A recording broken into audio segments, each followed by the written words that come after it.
Well, good afternoon, everyone. We're holding this press conference today really to bring people up to date. I know there's still questions about what is going on in East Palestine.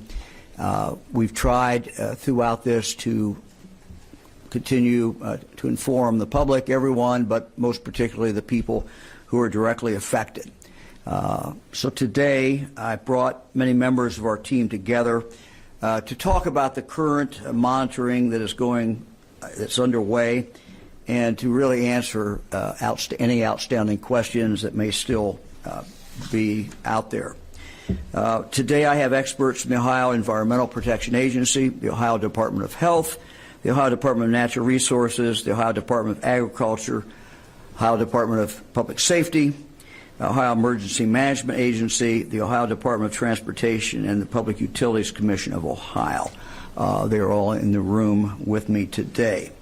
Let me go back to February 3rd, 8:55 p.m. when the train wreck occurred. While traveling through East Palestine on Friday night, February 3rd, a north-southern train derailed, causing a massive fire.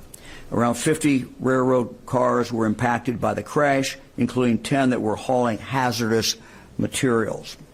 In addition to the fire, there was also serious environmental concerns. The U.S. EPA and the Ohio EPA worked to slow the flow of contaminated water, while firefighters worked to extinguish the blaze. By that Sunday, 2 days later, concerns began to arise in regard to the temperature in one of the cars. I was on a conference call that night around 7:30 when that information was first given to me. Based on the conversations that I was hearing and information, it was clear that more assistance was needed in East Palestine, and so I activated the Ohio National Guard to go there, which they did very, very quickly. I was also informed on that call about the car where the temperature was described as very volatile, and at that moment was in fact rising. The fear was that this car might explode, sending deadly shrapnel in all directions. The next morning, I traveled to East Palestine. I met with those on the ground, those who had been working, those who represented the railroad, as well as the federal government. It was clear at that point that we were faced with two bad options. One option was to do nothing and wait for the car to explode. I had a discussion with the representatives of the railroad, extended discussion. I brought Pennsylvania Governor Shapiro in that through my cell phone, and we went back and forth for a couple hours, trying to just weigh the risk, one versus the other. The risk of the car exploding was described to me as high probability that it could explode. And when I pressed everyone to give me the information about, and also give Governor Shapiro the information, she was on the cell phone listening and asking questions, it came back that the concern was that this would be a catastrophic, what was described as a catastrophic explosion of the car, which would result in shrapnel going out up to close to a mile. We also looked at what the danger was from a controlled release, which is what the railroad felt should be done. Again, Governor Shapiro and I spent considerable time, up to about 2 hours, as I recall, asking a lot of questions about how that would take place. We had the benefit of the Ohio National Guard that had done a modeling exercise. They did that in conjunction with the U.S. Defense Department, who gave them some additional information and help in regard to the modeling. The modeling was then produced into a map I believe that we showed everyone that day when we had our press conference. There was a red area that they described as the likelihood of death within that red area would be very high. There's an area outside that, the yellow area, where they also described it would be very dangerous to be there, but not quite as dangerous as it was within the red area. We then made the decision to go ahead with the second option, which was the controlled release. As that was being prepared to be done, we sent back law enforcement into those zones, the red zone and the yellow zone, for the third time to literally knock on doors. And they described how they did it to me. They did it in very loud, did everything they could do to get, if there's anyone left in that house, to get their attention to come out. That was the third time that those houses, I believe, had been contacted. The individuals in those houses had been contacted. The controlled release did it in fact occur. It was, to my understanding, delayed a little bit. There was actually, when we at 3 o'clock, release was supposed to be at 3:30. We wanted to get everybody out of there. We had members of the Guard and the patrol and others who had the area cordoned off. We told them to leave there at 3 o'clock. Unfortunately, there's a couple cars that came in, and they had to go get them out of that impacted area, or what would be an impacted area. So the release occurred, as I recall, about 4:15, 4:20. And we, were monitoring the air outside that area, and the air continued to be good. Fast forward to the time when we opened it back up a couple of days later.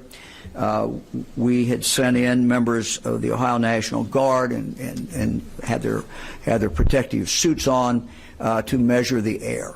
And no one went back within that area or was allowed back in that area until they could come back and tell us that the monitoring was consistently good. In fact, the monitoring showed that the air was basically what it was prior to the actual train crash, or what we would have expected it to be at that time. People were then let back in. Our environmental teams remain in East Palestine, where they're working directly with the railroad and others to ensure that the site is thoroughly cleaned up with no shortcuts. This morning, I called Alan Shaw, CEO of Norfolk Southern. He and I have had contact numerous times since the crash. I discussed with him many of the concerns that we're hearing from residents of East Palestine. I asked him directly if he would personally guarantee that the railroad would stay there until absolutely everything was cleaned up.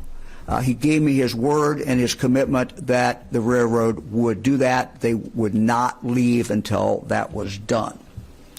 I might also mention that I received a call from President Biden earlier last week. He told me that he wanted just to assure me that anything I needed from the federal government they would supply, and told me to call him personally if there was anything that we needed at any point. I told the President that I appreciated the work that we had received so far from the U.S. EPA. I also told him that I appreciated the help that the Defense Department gave the Ohio National Guard in regard to the modeling, that it was very, very helpful, and I expressed my gratitude for that.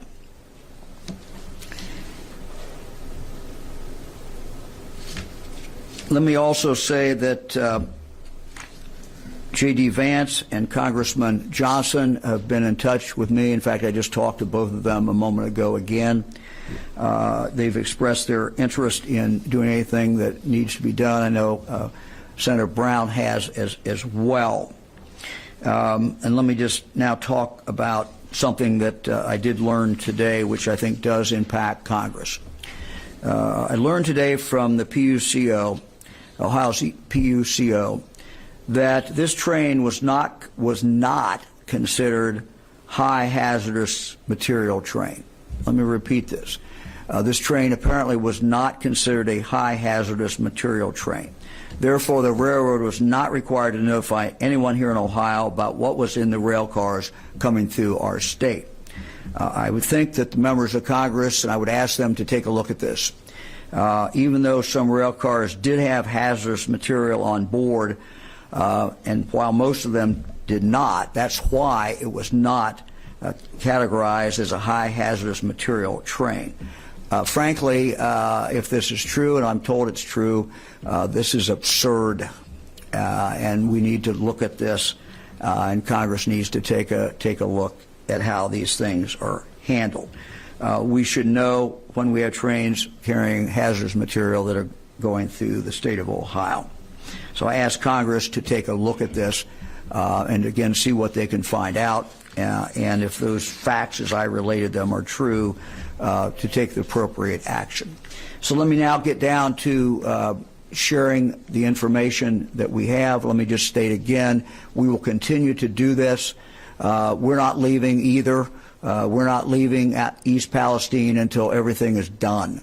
And we have, as I indicated, a number of agencies from the state of Ohio that have been involved, and they will continue to be involved as we move forward. Let me now ask Mary Mertz, the Director of the Ohio Department of Natural Resources, to come up. I think Steve Gray was going to come up as well and discuss the question about the dead fish. I know that people have been seeing the dead fish. They want to know what is going on, whether that is continuing to be a problem. And I've asked the Director of the Ohio Department of Natural Resources to talk about that and talk about some of the streams that are in fact impacted. From there we will go, and I will introduce her in a moment, but a representative from the Ohio Environmental Protection Agency who will also talk about the water quality, and we'll move from there to the water and to the air. Director Mertz. So I wanted to start off to give you just a little bit of context about the waterways we're talking about, where they are, and how the water flowed. So I think Steve's going to help me out here. So the initial water impact was at Sulphur Run. Are we able to? Can you find that on there, or do we need to use the map in your hand? So it would be up here. So above this map, but we have a smaller map here. The initial impact was at Sulphur Run, leading down into Leslie Run, to Bull Creek, and then a portion of the North Fork of Beaver Creek. Right. So we essentially, for our purposes, we looked at 4 different waterways over a space of about 7.5 miles, and what the environmental impacts were on those streams and tributaries. I mentioned, Director, what's beyond that as we move towards the Ohio River? So the North Fork of Beaver Creek leads into Beaver Creek, which I'm lost. I mean, we eventually get down there. To the Ohio River. So yeah, the Beaver Creek does go directly into the Ohio River. Yeah, go for it. So the North Fork of Beaver Creek goes into the main stem of Little Beaver Creek, which is a state scenic river, and then that flows into the Ohio River. So that's the essential geography we were looking at for this. And, the Department of Natural Resources, Part of our mission is to preserve and improve Ohio's biodiversity. So our concern in this case was what was happening with the aquatic wildlife. And what we have discovered through the testing and sampling that's been done is that very early on, we have estimated, based on our sampling and modeling, about 3,500 dead fish across that space, across those streams, tributaries, waterways, 12 different species.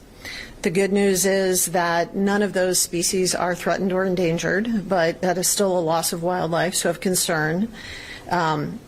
Especially when we reach the Beaver Creek, this state wild and scenic river, where we are especially protective of what we have there. So some of the species, creek chub, mottled sculpin, stone roller, I think we have some pictures somewhere of what those are, but 12 different species, none threatened or endangered, but still a loss of life all the same. The one species we will be looking for, we have no evidence yet that any have died, but this is really an area of focus for hellbenders, which are federal and state endangered. And so we will be doing some monitoring in the months to come to see if any of them did die in the initial release into the waterways. So good news, there doesn't appear to be any increase in the fish or aquatic creatures killed since the first couple days of the derailment. So wildlife officers have been there every day on the scene, working with contractors who are in the water, doing the net sampling, making the estimates, and we will continue to monitor on and eventually hold those responsible accountable for the loss of wildlife in the area. We don't have any evidence of non-aquatic species suffering from the derailment. Haven't had any concerns about that, not only here, but we also communicate with the Pennsylvania Game Commission as well, and they haven't heard about that either. So that is essentially where we are with the Department of Natural Resources, and I think the Governor. Director, thank you. Thank you very much. She'll be available for questions. Let me invite now Tiffany Kavalak from the Ohio Environmental Protection Agency to come to the microphone. We have on the screen from East Palestine, Kurt Kohler. Kurt, you may remember at our previous two press conferences was available and discussed what the situation was. We're asking them to tell us the very latest measurements coming from the site. Thank you, Governor. Hello, I'm Tiffany Kavalak. I'm the Chief of the Division of Surface Water at Ohio EPA. And speaking of the derailment on February 3rd, we speak that it occurred at the location of Sulphur Run, and Norfolk and Southern are actively aerating Sulphur Run and have containment within the 1.3 miles that Sulphur Run leads into Leslie Run. Sulphur Run remains contaminated, but we're confident that it is contained. Data from February 4th, the day after the train derailment, down gradient on Leslie Run and North Fork Little Beaver Creek showed very low detection levels of contaminants, and mostly from fire residual chemicals. Data from February 10th, more recently, showed low levels of only two contaminants, butyl acrylate and ethyl hexyl acrylate. Both are volatile organic chemicals in Leslie Run, the one that's directly below Sulphur Run. The butyl acrylate dissipates to non-detectable levels once it gets to the North Fork of the Little Beaver Creek. And the other one, ethyl hexyl acrylate, dissipates to non-detectable levels once we get to Little Beaver Creek. We have not detected any vinyl chloride in any of the down gradient waterways. Both the February 4th and the February 10th data are available now on Ohio EPA's website that's titled East Palestine's Train Derailment. The spill did flow to the Ohio River during that initial slug, but the Ohio River is very large, and it's a water body that's able to dilute the pollutants pretty quickly. Ohio EPA and other state agencies have been working with the Ohio River Valley Water Sanitation Commission, some may know as ORSANCO, to track the contaminant plume in real time. It's moving at about a mile an hour. ORSANCO's tracking allows for potential closing of drinking water intakes to allow the majority of the chemicals to pass. This strategy, along with drinking water treatment like oxidation and advanced treatment like activated carbon, are both effective at addressing these contaminants and helps ensure the safety of the drinking water supplies. So we're pretty confident that these low levels are not getting passed on to the customers. Would you like me to pass it to Kurt? Let me ask you one question. Yes. You might explain. You talked about the containment. What steps were taken to contain it in that initial spill area? Yes, and I think that's why we have. I think Kurt Okay, can. Kurt, do that. Yes. Okay, good. Kurt. Want me to answer that, Governor? Yeah. You want to answer that, Kurt, and then you can kind of give us a report from East Palestine. Okay, I'll be glad to. Thank you, sir. We're, again, you're hearing the results. You heard us speak about it before. At the beginning of the spill, we were on a defensive posture, as the governor kind of talked about. It was safety first. You had to attack from the outside in. Since conditions have changed and removal of the threats from the rail cars, the cleanup in the emergency phase has been on the offensive. Not only with multiple containment points and in situ treatment in Sulphur Run, work with Norfolk Southern and our other partners, kind of as a management plan for this cleanup, again, the emergency phase, where we targeted 3 sites, or we used 3 different names for it. We have the wreckage area where the cars are still being staged. We have Pleasant Road, where we do know we have gross contamination present on the ground and still in the 2 ditches. And we have the waterways. The waterways have been our targeted and our concern from the onset of this. We did get initial damage. Dirt dumped into the creek to stop the flow, or the booms, the oil containment booms, to stop the floating product. From that point in time, we did use very tried and true methods, but we've been able to build those up. Aeration and sparging units that increase the efficiency of the breaking down of the dissolved phase of the contaminants present. We do. Again, Sulphur Run, we have it contained. It is our control area. We're confident that the materials getting out of there and extending down in the Leslie Run are good. There is residual material in Leslie Run. That's some of the explanation why there is still some of the detections. We do have aeration in Leslie Run. Back into the site, like at Pleasant Road, where the butyl car did release material along with the vinyl chloride burn areas, there's been active excavation of those grossly contaminated soils. 2 ditches that run parallel to the tracks, North Ditch and South Ditch, which both drain into Sulphur Run, have been blocked off. The water that naturally flows in there from the wetland is being pumped around so we don't augment any contamination and continue to push high levels of contaminants downstream. And then excavation of that material has already begun.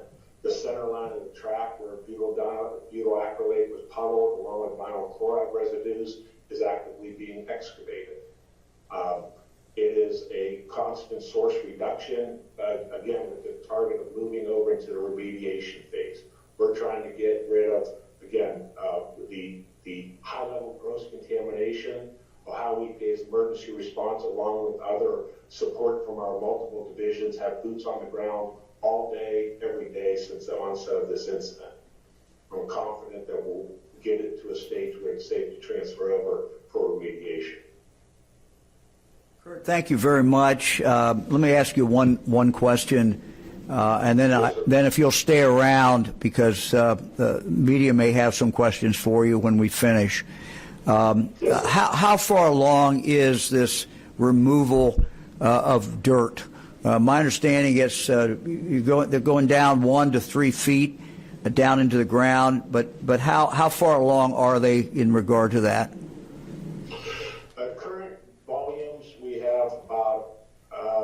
Almost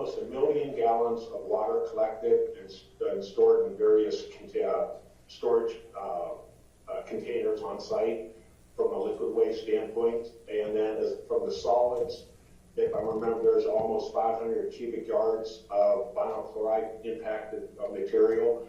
That center line of track is again, emergency response. We do the, there was awareness that there was material on the surface and extending down. The goal of this was to get rid of that highly contaminated, potentially mobile material before we had rain events or something like that that could drive it further down. This initial phase, some of these pits, sir, are now about 700 feet long and about 8 foot deep in some areas. And this main excavation going now there's some stability issues. So I think they're reporting about 4 to 5 feet below ground surface down to a hard packed clay. And that is going all the way from Pleasant Road into where the main derailment occurred. So it'll in the range of 1,000 foot or more. Do you have any idea what percentage of the work is done yet, roughly? From the emergency response phase, it's something we're working. We still have our action items, the ditches, the center line. Again, the waterway is primary. It's moving along. I would hope next week a lot of the emergency response phases, high-end daily activities should start to drop off. Kurt, thank you. Stay on there in case we get questions. Thank you very much. Yeah. Appreciate it. Appreciate the work you're doing. Let me now introduce Dr. Bruce Vanderhoff, the Director of the Ohio Department of Health. He's going to talk about exactly where we are in regard to the air, the water, and everything from the public health point of view. And Dr. Vanderhoff, one of the things I would ask you to address is the odor. I know people are still smelling an odor, and I wonder if you can comment about that and what the significance of that is. Well, thank you, Governor. Let's begin by just talking about the chemicals. And the fact is that, for the most part, most of the chemicals that we're worried about and that we're talking about fall into a category known as volatile organic chemicals. And you heard that mentioned before, or compounds. Now, volatile organic compounds, or VOCs, it's important for us to recognize, are actually a part of our everyday life. So if you go this afternoon on your way home to pump gas in your car, you're being exposed to volatile organic compounds. You are. If you are burning wood or natural gas in your home, you're being exposed. And certainly, if you are smoking or you live with someone who smokes, you're being exposed to actually fairly substantial levels of volatile organic compounds. Now, the good news is that most people can be around these volatile organic compounds at low levels without really feeling health effects. However, at higher levels, especially over a longer period of time, then we can have longer-term health effects. And that's why there is the concern around these compounds. So the goal from a health point of view in a situation like this is really to make every effort we can to reduce the risk that we're going to take those volatile organic compounds into our bodies. And there are really two paths for that to happen. One is what we breathe, and the other is what we consume. So the effort, as you heard it described, really began at the start with trying to make sure that we had a safe environment as it related to the air that people were breathing. For us as human beings, we've got to breathe. We can't avoid the air. The air is there. We need it. And so it has to be clean. It has to be safe for us. And the good news is, and you heard the governor describe this, by the time we were at the decision point for potentially bringing the people who had evacuated back into the impacted area, we had on hand air testing that told us that the air really looked pretty much like it did before this event ever happened. So that gave us really great confidence when it came to that aspect. But, then there's the second aspect. Even after bringing people back, we made it clear that, hey, the next piece of this is your water source. We want to test that. Now, the good news is the majority of people who live in the East Palestine community are, in fact, on municipal water, and those municipal sources are deep wells that they were able to intentionally reserve using the most distant ones only for feeding the water supply. But nevertheless, there are quite a number of people who are on private water systems, mostly private wells. We have strongly encouraged all of those people on private wells to get their wells tested, and that will be done at no cost to them. This is something that is part of the remediation, and it's very important for the reasons I just described. Now, if you are one of the people who live in the impacted area and have a private water source, you're not on municipal water, I'd encourage you to call a number. I'll read the number out. You've heard it before. It's 330-849-3919. And indicate, I believe I'm in the affected area, and I'd like to have my water source checked. Now, we're strongly recommending those who have not yet had their water source checked to use bottled water, and bottled water is being made available again. Same phone number that you can call if you need access to that.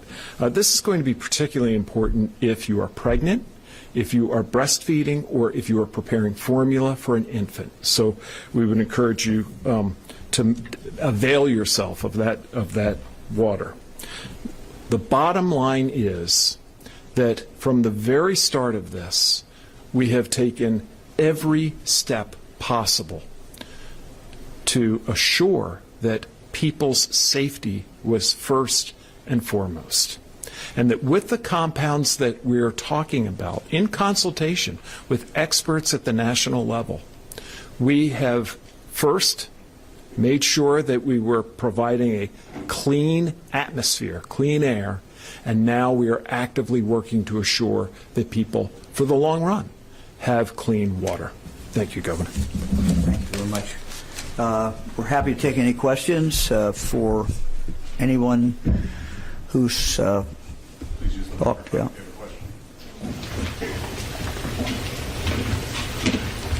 Hi, Joe Ingalls with Ohio Public Radio and Television. My question is, you said that the water is safe, at least the community water that's been tested, but should people maybe think of using water filters like Brita filters, that kind of thing? Is that a good thing to do right now while things are unknown? And should people just go ahead and do bottled water in the meantime? Yeah, at this stage in the game, we are recommending that people in the community consider using bottled water. We are awaiting results of testing of the municipal water sources that are going to be fairly detailed and will allow us to have a very complete look at the potential compounds that could be involved, and we expect that very soon.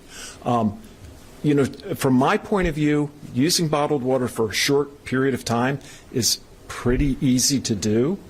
And once we have data and information, especially if you have a private water source, look, there are things that we will be able to do. It may be drilling a new well, a deep well instead of a shallow well. It may be using some of the remediation tools that were described for municipal sources that include forms of aeration and charcoal filtering, et cetera. So for right now, I think bottled water is the right answer. Hi, this is Ashley Bornanson with WBNS. I also have a question for you, Doctor. In terms of that radius of those who should be drinking bottled water, how far does that radius go? Could this impact Central Ohioans? And what could that impact be on the current health of those who might have been intaking this water? Thank you. So we're very confident about, and there are maps in the that are available in the community of what we believe to be the impacted zone for these wells, and if people call that hotline, they'll be able to access that. For people more distant, I'm going to turn to some of my colleagues from the Ohio EPA to describe again that process of testing. If you're in Central Ohio, this is really not relevant to your water source. If you're actually in most of the rest of Ohio, we're really talking about those who have municipal water sources coming off of the Ohio River, and I'm absolutely confident that Orsenco and the local communities, along with Ohio EPA and US EPA, are using every appropriate caution to assure that there's no public health impact. You want to do the Ohio River again? Sure. It's important. Yes, it is important. We know that there is a plume moving down the Ohio River, so all of our neighboring states, state departments, and Orsenco are in constant communication about the location of the plume. We think it's on its way around Huntsville or Huntington, West Virginia now, and so all of those water systems are in constant communication on when it may be at their intake, and they're either shutting down and or using the treatment available that they have on site. So we think that's the only southern part of the exposure that there might be from the site. For that second part, could there be any health effects of those who have already intaken that water? We're seeing very low levels of contaminants, and so all of the treatment being done at those water systems take out any contamination before it finished water. So I can't envision that there would be any risk that has already occurred from the drinking water systems on the Ohio River. I have questions about water as well. So, I'm Nick Evans with the Ohio Capital Journal. I just want to make sure that I understand what you laid out. Okay, so it goes Sulphur Run, Leslie Run, Beaver Creek, Ohio River, correct? North Fork. North Fork, yeah. Okay. So you said that sulfur is contaminated, but you think it's contained. Leslie, no vinyl chloride, but ethyl butyl and ethyl hexyl? Acrylate. Okay. Yes. What's in the plume? That was the initial slug that we talked about that were the fire combustion chemicals that we detected that are showing up. We have data that's on our, we showed hundreds of detections on that initial slug that went through into the Ohio River, but they're no longer being seen in the smaller tributaries except for those two chemicals. Okay. So in the plume, though, it's just the ethyl hexyl and the... In the Ohio River? Yeah. Honestly, there's probably, it's the fire contaminant combustion materials. It's not free product per se. It's volatile organic compounds. There could be multiple, but not necessarily just the remaining two that we're seeing in the smaller tributaries, if that makes sense. Yes. Okay. Thank you very much. You're welcome. You want to talk about the dilution at that point? In the Ohio River, what are you seeing in the Ohio River? So very, very low levels of volatile organic compounds in the Ohio River itself. Probably it helps that it has been very diluted, and we don't expect any higher concentrations to follow than the initial onset of the plume that we're tracking. Thank you. You're welcome. Follow up on the plume. When you mentioned the fire combustion materials, are there concerns about PFAS and similar contamination? So we have not yet tested for the PFAS compounds. We are working with the local EMA to start testing the PFAS compounds, I think, in the drinking water specifically. Hi, Jeremy Pelzer with Cleveland.com. There have been anecdotal reports in the media of people around East Palestine suffering headaches, other health problems like sore throat, etc. And then in addition, other anecdotal reports about animals dying like chickens and cats. Have you been able to substantiate any of these? And what do you think, if these are true, are causing these? Yeah, so it's a very good question. Anecdotes are challenging because they are anecdotes. Couple of things. First of all, for many of the compounds that go on the list of volatile organic compounds, we can smell them at levels that are well below the levels that are considered unsafe. So it is possible that at a very, very low level, you can still smell a volatile organic compound. So I don't discount that.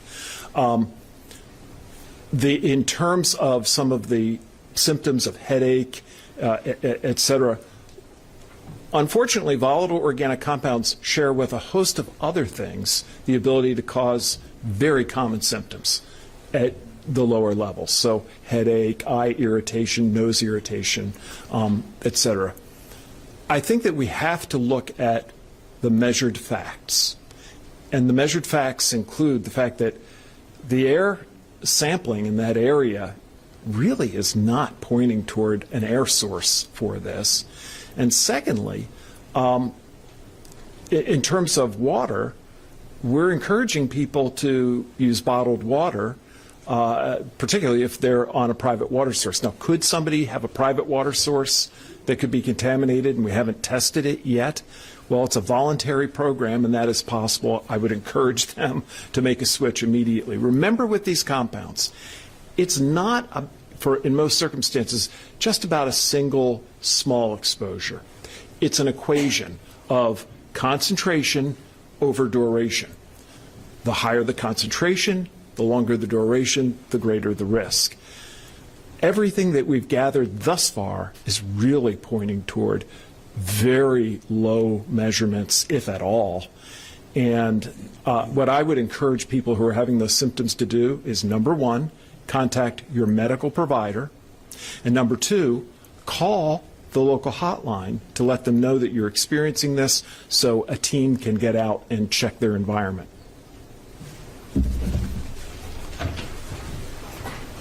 Governor, I don't want to over my fellow members of the media here to get over there.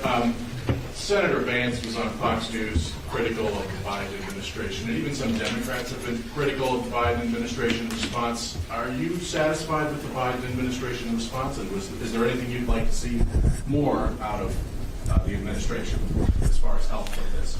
Look, our Ohio EPA works with the U.S. EPA. These are the principal people involved. The federal government is conducting an investigation to determine why this wreck occurred, this crash occurred. We await that. And certainly we'll be interested in seeing what was going on. Look, the president called me and said, anything you need. I have not called him back after that conversation. I will not hesitate to do that if we're seeing a problem or anything, but I'm not seeing it. Patrick Sagas with the AP. It's probably a question for ODNR. I know you had mentioned that there weren't any maybe like reports of animals dying because of the controlled release. But again, we have been hearing anecdotes from people in the area about pets or other agricultural animals. What can they do if they believe that their animal died because of this? And what is ODNR doing to measure that? Yeah, I think that's probably Director of Agriculture, Brian Baldridge. Thank you, Governor DeWine, and thank you for that question as far as the livestock community. From the agricultural, from Department of Ag standpoint, we've been in contact with folks in the community as far as the veterinarians. Our state vet, Dr. Summers, has been in contact with folks in that community. And that's what we're telling folks. If you see symptoms of your livestock, reach out to your local vet. But we are in constant contact with them and also our stakeholders, Farm Bureau, OSU Extension, all the folks in that community. And to this date, there is nothing that we've seen in the livestock community that causes any concerns to this date. Thank you. Karen Kassler, State House News Bureau, Ohio Public Radio and Television. Governor, this is for you. You've said that you fully expect Norfolk Southern to pay all the costs. You said you've gotten a commitment from them that they are going to stay on site till everything's cleaned up. Are you confident that they are going to pay all those costs? And there are reports of people having trouble even cashing these inconvenience checks. What do you tell those folks? Well, look, Norfolk Southern is responsible for this problem. We fully expect them to live up to what the CEO committed to me, and that is that they will pay for everything. If they don't, we've got an attorney general here that will file a lawsuit. So, look, they're responsible for this. They did it. This is the impact on this community is huge. Not just the physical problem that might be caused, but the inconvenience, the terror, many things. So yes, we've already seen lawsuits filed. I'm sure there'll be more lawsuits filed. But my objective is to do everything we can to get this cleaned up as quickly as we can. And I think by continuing to talk and reveal what we're doing, what the testing is showing, I hope that people will continue to have confidence in what's going on. But I understand people's skepticism, and I understand their anger. And if I lived in the community, I would be angry too. The railroad caused this problem. They're going to be held accountable. Hi, Anna Hoffman, WCMH-TV. I know there's going to be a full investigation into how or why this happened, but are there any early indications pointing to deliberate actions to make this train derailment? I have no indication of that. Sir, about these $1,000 convenience checks, as far as you know, does receipt of one of those checks absolve the railroad of responsibility? What strings are attached to these checks when people receive those? Do you know anything about that? Well, I don't want to play lawyer here, but I don't think that resolves them of any, or absolves them, of any responsibility. They're still responsible for any damage that they've caused. Thank you, Governor. We're ready for online questions. All right, we'll go to the online questions. Hi, this is Matthew Cunningham Cook with The Lever. Just wondering, who besides Norfolk Southern was consulted on in this decision to do controlled release? Was there independent information collected by either the state of Ohio or the Commonwealth of Pennsylvania that allowed you to make a decision about the controlled release independent of what was being provided to you by Norfolk Southern? Yeah, we consulted, as I indicated, we consulted. The Ohio National Guard was consulting directly with the Defense Department. The modeling was very important. We wanted to know exactly what the ramifications of the modeling would be, or of the explosion would be. So yes, we reached out to every expert that we could find. Question comes from Craig Cheatham, WCPO. Good afternoon. I just want to mostly make sure that I'm understanding what several of the speakers have said. One mentioned that the contamination, the so-called plume, is moving at about a mile an hour. I want to make sure that that is correct, and that right now it's believed to be in Huntington. And so what I'm asking is, how big of a threat is that plume perceived to be for the communities that are downstream, and how long do you believe it will be until that plume and what's in it reaches Cincinnati, which is the largest city downstream for quite some time? Thank you. Hi, thank you for your question. It is on its way to Huntington. I don't have the exact mile markers of where it is right now. Orsenko would be able to tell you exactly where that location is at this time. The farther it travels down the Ohio River, the more it is dissipating, the less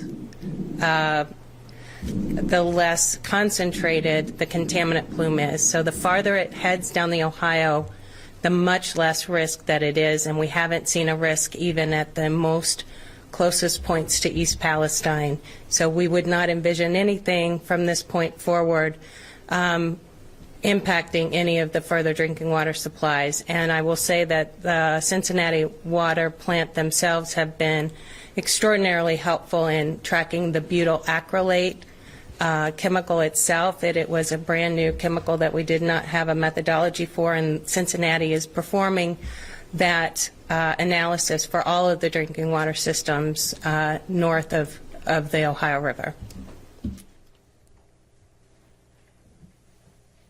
Next question comes from Megan Lowe with Verify. Hi, I also have a question for you, Tiffany. One of our readers asked if the EPA is testing any soil samples following the derailment. Can you speak to that and what the EPA has found so far, if so? I would like to turn that question over to Kurt Kohler, who's on site. Yes, that is ongoing. It's twofold. Part of, again, that remediation phase, what's called a geoprobe, which is able to push rods down into the ground, pull soil up from that depth, is ongoing. That is going down both sides, the center line of the track, both sides, all the way through Pleasant Road and beyond the derailment areas east. Separate soil samples have been collected within other areas of the vinyl chloride as part of the characterization and preparation for waste disposal. And again, Norfolk Southern has also taken advantage of the excavation and planning for, again, what would be foreseeable remediation efforts and ongoing collection. So yes, sampling is being done. I know our Division of Surface Water is already preparing work plans are in place for both potential sediment sampling and long-term surface water sampling along the various waterways. So that is in development, yes. Kurt, kind of a layman's question, but I assume that they will not leave and will not stop removing dirt until they can go in and get samples of what's remaining, and there's no evidence that it's there. Is that right? I mean, they're going to go back in and make sure that when they think they're done, they're going to be back in and sample and make sure that there's nothing showing up. Yes, sir. That's again two-phase approach: attack the grossly impacted and the emergency response phase. Get data while you can to build out the long-term remediation plan for both soil, water, other impacted media. Thank you. Our next question is from Mike Fairchild, NBC 24 Toledo. Thank you, Governor, for taking time out today. You earlier in this press conference referred to it was absurd that this train was not considered high hazardous. And it seems that in 2020, the Department of Transportation allowed rules to be laxed, I guess, to allow 100 or more tank cars filled with gallons of liquid petroleum gas, which could be also even more dangerous. What would you say to, you said that Congress needs to change this. Is there something that you can do as a governor to change the way these bomb trains are transported through the state? Thank you.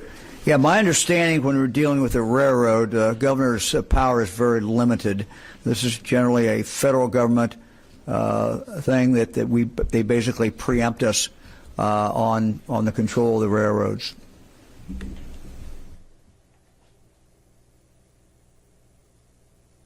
Our next question is from Emma Henderson, WKYC in Cleveland.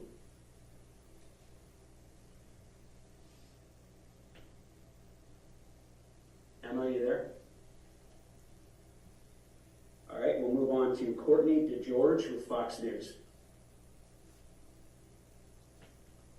Hi, this is for everybody at the press conference. There's been a lot of people who live in the area who have expressed concern about going back into their homes despite being told that the air is safe and the water is safe.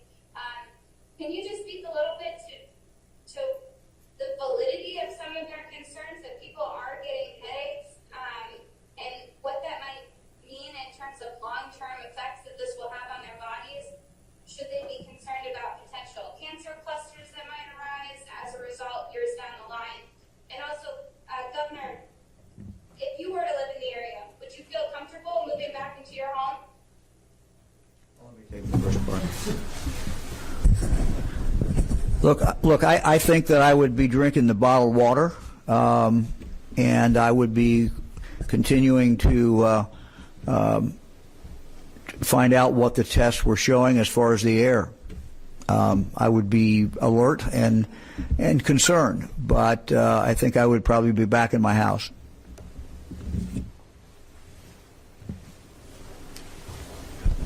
I think that was a very good answer. Truly, I think the governor really summarized the important points. Look, we've got very good data as it relates to the air quality. And I think people can feel very confident in that fact, coupled with the fact that there continues to be air monitoring. So that's very good.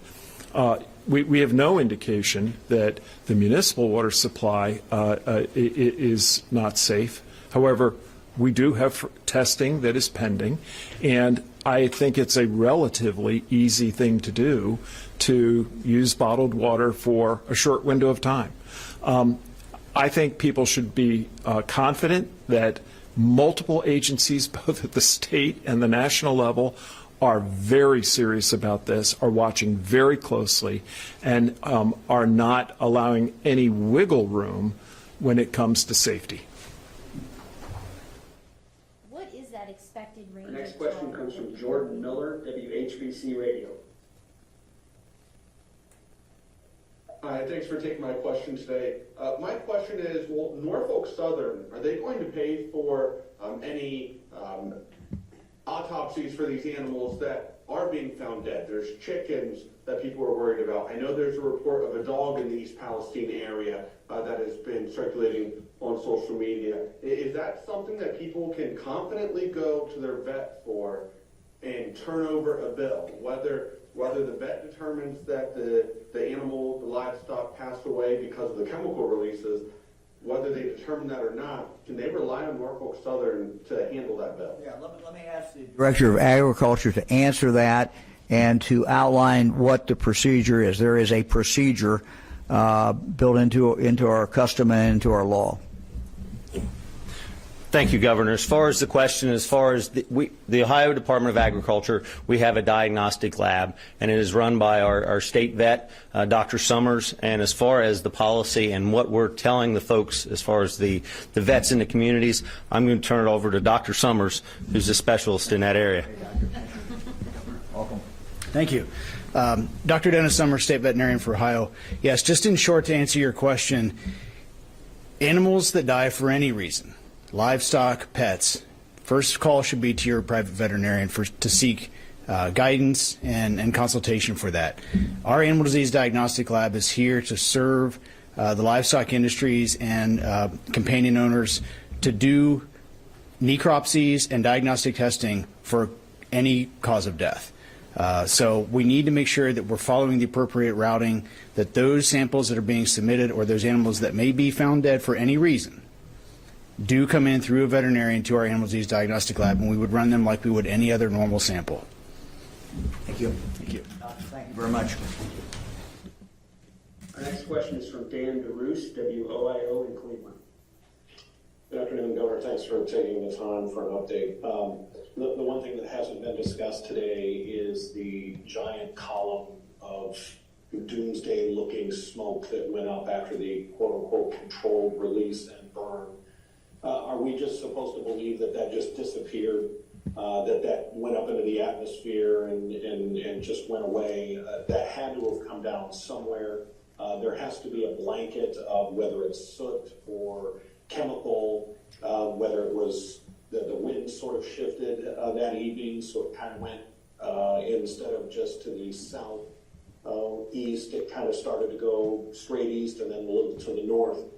I mean, this has got to be on the ground somewhere. And if we're talking livestock, if we're talking pets, if we're talking kids out playing, there's no concern more than a mile out, 10 miles out, 20 miles out, 30 miles out. What happened to that smoke, and who can give those answers? Let me see who can, if we've got someone who can answer that. I don't think there's anyone here who's volunteering. So, and look, what we're trying to do is be very, very careful, follow what the science is. I don't know what the science is in regard to that, but we'll try to get you an answer. If we can't get it today, we'll try to get you an answer later. No. I will say the only thing I can say for sure is that we were monitoring the air, and this was a relatively small area that we had cordoned off and told people that they need to leave. We were monitoring the air in real time when that went up in the area right outside there. And that quality of air remained good the entire time. We later, the next day, went in, of course, to within that area, the red area and the yellow area, and started measuring it, and it was good. But at the moment when it went up, we were still getting readings. My understanding is they're still getting readings right outside that area that indicated that it was good. But I cannot answer your question. What happens when that goes up? So we'll see if we can get you an answer. Governor, this is Kurt. I could add to that. Following the fire and the predicted plume, various communities did report odors or haze, and teams from both US EPA and all did respond to those areas throughout the night to verify them. And again, no elevated readings did occur for those constituents. So that did go on throughout any of the areas where citizens were reporting problems outside of East Palestine. Our next question is from Deanne Johnson, Youngstown Business Journal. Yes, Governor. Real quick, the soil that is along the tracks, I'm hearing that they're talking about they're excavating it and pulling it out of there. Twofold question, the trains continue to go through. Is that safe to have those trains still going through there if things are a little unstable? And secondly, where is all this soil going? There's talk of things that are sitting in East Palestine Park in large containers. Is that where the soil is being transported? Let me ask Kurt if he knows. Yes, the soil that is being excavated out there's three staging pads on site within the footprint of the spill zone. Underneath those are heavy plastic sealed liners with berms. Any water from either leaching out of the soil or anticipated rain would be collected on a continuous basis. So that soil is being managed. It will be properly analyzed and shipped off for disposal. So that's what's going on in that. As far as train safety, Norfolk Southern has made us aware we have to do all their safety briefings when working in those areas. They have complete control over the tracks. So anytime a train is coming through, it comes through at a reduced speed, and the work has to stop while the train passes. So they have complete control over that. The wastewater storage, those big blue mobile storage tanks, they do hold 21,000 gallons capacity. We have them at various staging areas, depending on the work locations. Like the one you referenced in the park is in the event we would have to pump material from the creek into those. Again, they are safe, they're sealed off, you don't have any direct access to the material inside, and they also inside secondary containments in case something would happen to those containers.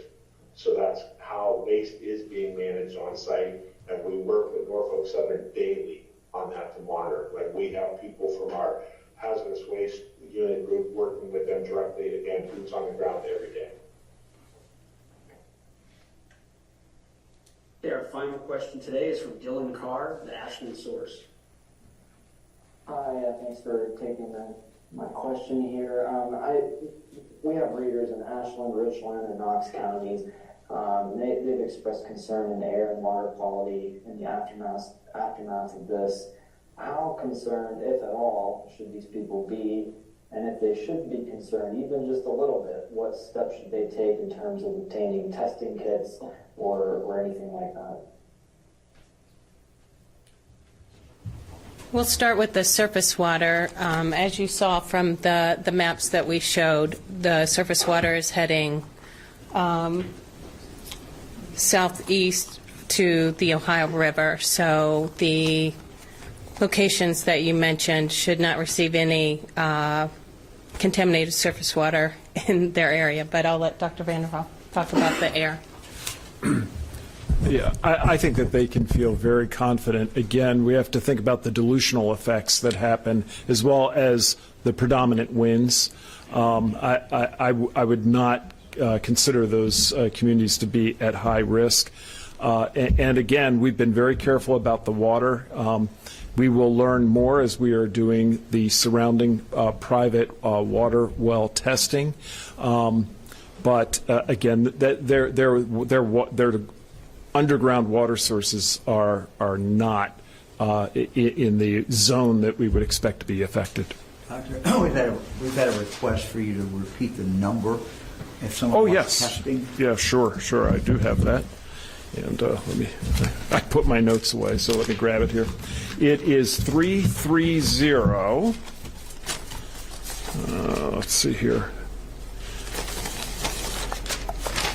Oh, here it is. Sorry.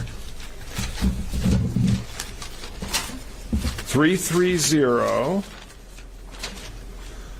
849 3919. I'll do that one more time. 330 849 3919.